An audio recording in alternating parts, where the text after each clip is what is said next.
Herkese merhaba. Ben Hasan. Türkçe öğrenen yabancılar için açmış olduğum Let's Speak Turkish kanalına hoş geldiniz. Bu kanalda 2 haftada bir sizler için seçmiş olduğum farklı konularla alakalı podcastler hazırlıyorum. Türk kültüründen Türkiye'de yetişmiş ünlü kişilere, Türkiye'de bulunan önemli tarihi yerlerden Türk diliyle alakalı konulara. Ayrıca kişisel gelişim konularından ilginizi çekebilecek teknolojik konulara kadar farklı konularda sizlere bölümler hazırlıyorum. Amacım Türkçe olarak dinlediğiniz bir konuda anlama kapasitenizi arttırmak ve kelime dağarcığınızı zenginleştirmek. Kanalıma hala abone olmadıysanız ücretsiz bir şekilde abone olabileceğinizi hatırlatmak isterim. Bugün sizin için seçtiğim konu transhümanizm. Şimdi bu kelimeyi duyduğunuzda veya okuduğunuzda biraz olsun karmaşık gelebilir. Ancak bence anlaşılması o kadar da zor bir kavram değil. Ve her zamanki gibi size basitçe açıklamaya çalışacağım. Transhümanizm, insanın fiziksel, zihinsel ve duygusal yeteneklerini arttırmayı hedefleyen bir felsefi ve kültürel harekettir. Temel olarak bu düşünce insan ömrünü uzatmayı, hastalıkları iyileştirmeyi, zihinsel yetenekleri arttırmayı hedefliyor. Ayrıca genetik yapının gelişimini de destekliyor. Sonuç olarak insan evrimini bilinçli bir şekilde kontrol etmeyi hedefliyor ve insanın daha gelişmiş bir varlık haline gelmesini amaçlıyor. Peki tüm bunları nasıl yapıyor? Genetik mühendislik, biyoteknoloji, yapay zeka gibi alanlardaki ilerlemeleri kullanarak insanın doğal sınırlarını aşmaya amaçlıyor. Bu podcast'te size bu hareketin ideolojisi, doğuşu ve tarihi hakkında bazı bilgiler vereceğim. Ardından transhümanizmde tam olarak nerede olduğumuzu öğrenmek için güncel gelişmelerden bahsedeceğim. Son bölümde ise transhümanizmle bağlantılı etik meseleler ve ahlaki sorunlar hakkında konuşacağım. Lafı daha fazla uzatmadan başlayalım isterseniz. Öncelikle transhümanizmin arkasındaki ideoloji ve tarih hakkında biraz konuşalım istiyorum. 1980'lerde Amerika Birleşik Devletleri'nde ortaya çıkan uluslararası bir kültürel ve entelektüel harekettir. İnsanların fiziksel ve zihinsel özelliklerini geliştirmek için bilim ve teknolojinin kullanılmasını önerir. Transhümanizmin felsefi kökenlerine bakacak olursak bunların Rönesans'a kadar uzandığını görebiliriz. İnsanın ve insanlığın ilerlemesi Rönesans döneminde yani Avrupa'da 15. ve 16. yüzyıllarda merkezi olan bir kavramdır. Rönesans döneminde kendi statümüzü şekillendirme, kendimizin mümkün olan en iyi versiyonu olma fikri vardı. Bu elbette fiziksel güzellikle ilgiliydi. Yunan antik çağının standartları vardı.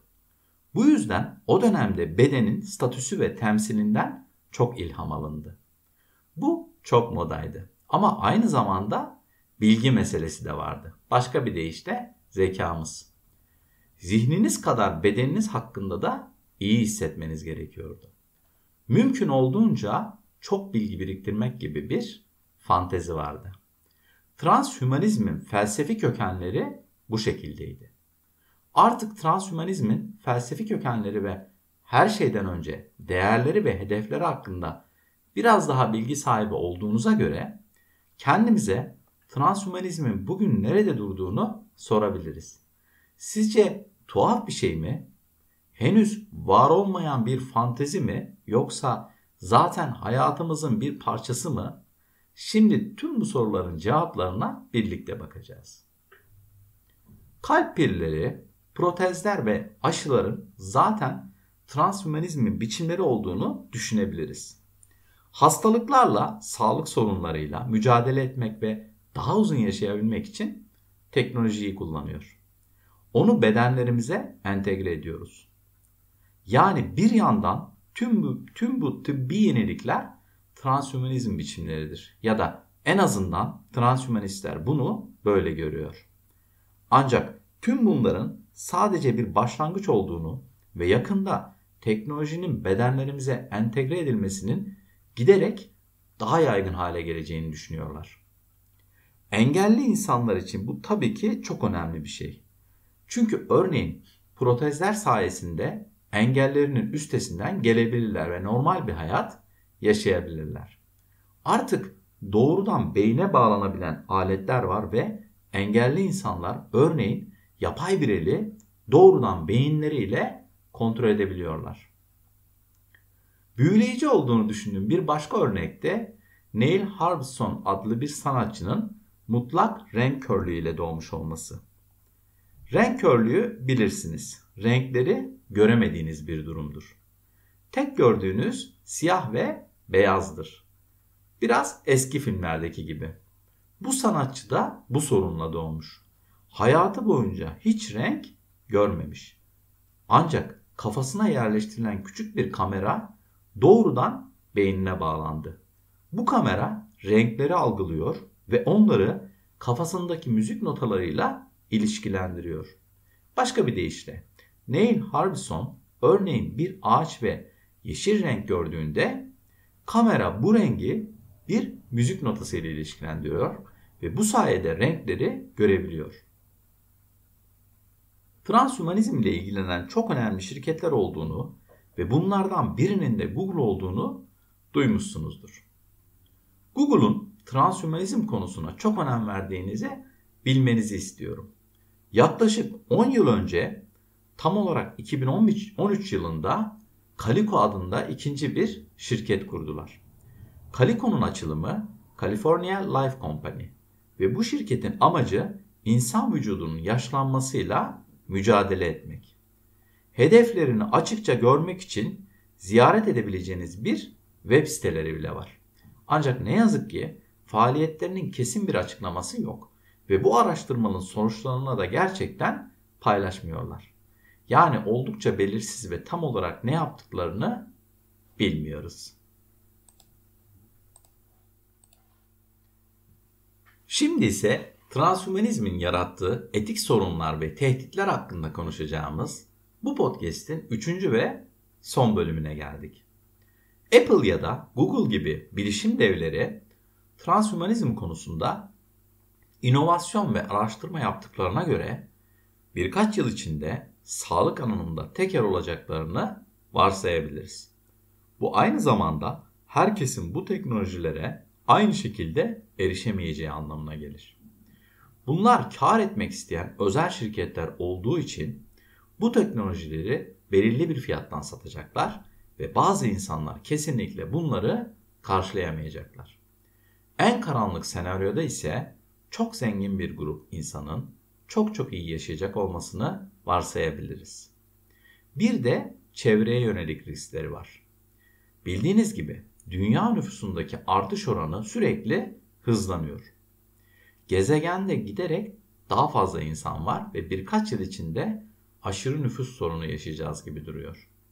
Bunun üzerine bir de insan ömrünün uzadığını eklerseniz bu sorunun daha da kötüleşeceği aşikar. Sizlere bahsetmek istediğim son tehdit ise yapay zeka tehdidi. 2015 yılında aralarında Stuart Russell'ın da bulunduğu bir grup araştırmacı yapay zekanın tehlikeleri konusunda uyarıda bulunan bir mektup yayınladı. Bu araştırmacı grubu yapay zekanın atom bombası kadar tehlikeli olduğuna inanıyor. Başka bir deyişle tamamen kontrol edemediğimiz ve bir noktada kontrolünü kaybedeceğimiz bir teknolojiyle karşı karşıyayız. Evet, bir bölümün daha sonuna geldik. Bu podcast'ten sonra şimdi merak ediyorum. Sizce transhümanizm insanlık için bir fırsat mı yoksa bir tehdit mi? Sizce insan ömrünün uzaması ileride daha farklı sorunlara sebep olur mu? İşte tüm bu soruların cevapları ve kendi görüşleriniz için sizleri yorumlar kısmında bekliyorum. Ayrıca eğer kanalıma abone olursanız toplam 60 civarı birbirinden farklı konuda yapmış olduğum podcastleri dinleyebilirsiniz. Ayrıca bölümün sonunda transkripte ve önemli kelimelerin açıklamasına da ulaşabilirsiniz. Podcast'lerin hemen hemen hepsinde Türkçe altyazı bulunduğunu da hatırlatmak isterim.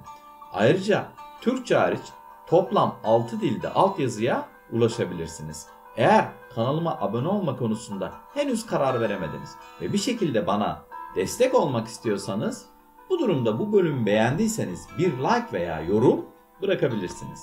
Sizin için en fazla yarım dakika sürecek olan bu süreç kanalımın daha fazla Türkçe öğrenen kişiye ulaşmasına yardım edecektir. Ayrıca yüzümde ufak bir tebessüme de neden olacağını hatırlatmak isterim. Şimdilik benden bu kadar. Kendinize iyi bakın ve sağlıkla kalın.